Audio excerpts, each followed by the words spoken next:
Hello everyone! In this video, I'm going to show you how to change the time zone in MetaTrader 5. First, open the MT5 app and go to Settings at the bottom right. You'll notice there's no option inside MT5 to change the time zone directly. Instead, you'll need to change the time zone or region on your phone. Close the MT5 app, then go to your phone settings.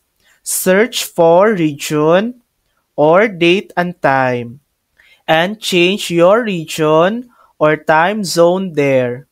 Reopen MT5 and the time may update based on your device settings. However, if it still doesn't change, that means MT5 is using the server time from the broker and you won't be able to modify it manually. And that's it. That's how to change the time zone in MetaTrader 5. Thanks for watching. If this video helped you, please like and subscribe for more helpful tutorials.